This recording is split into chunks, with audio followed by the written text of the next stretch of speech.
मुकेश सहनी का वो बयान भी सुनवाते हैं जिसमें उन्होंने 3 अक्टूबर 2020 को आरजेडी की प्रेस कॉन्फ्रेंस में ही बैठकर तेजस्वी यादव को पीठ में छुरा भोंकने वाला बताया था। साथ ही आरजेडी से संभावित गठबंधन तोड़कर एनडीए के पाले में चले गए थे। ये बयान सुनिए। अति पिछड़ा का नेता अभी जो हमारे साथ जो हो रहा है, कहीं ना कहीं पीठ में खंजर भोंकने का काम किया जा रहा है। और अब जरा आपको बताते हैं वीआईपी प्रमुख मुकेश सहनी की प्रेशर पॉलिटिक्स आखिर क्या है।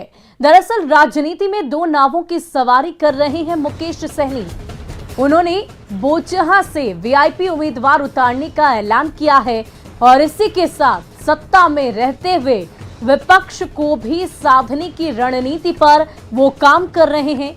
यानी कि एक साथ दो नाव पर सवार है मुकेश सहनी। मुकेश सहनी ने आरजेडी नेता तेजस्वी यादव को छोटा भाई बताया है, जबकि बिहार चुनाव में तेजस्वी को पीठ में छूना भोंकने वाला बताया था।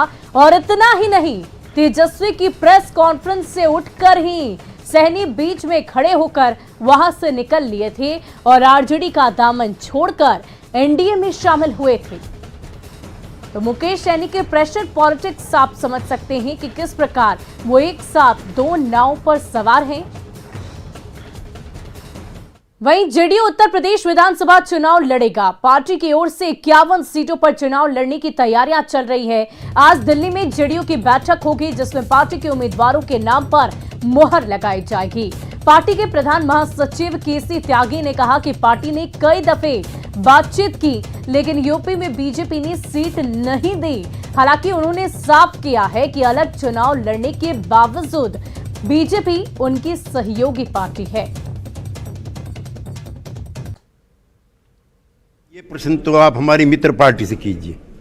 हम तो आज भी इस वक्त भी उनके साथ वार्ता करके चुनाव लड़ने के लिए तैयार हैं।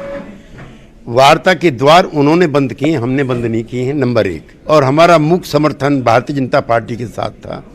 तो भारतीय जनता पार्टी के नेता बेहतर तरीके से बताएंगे कि उन्होंने एनडीए के गठबंधन में हमें क्यों नहीं रखा।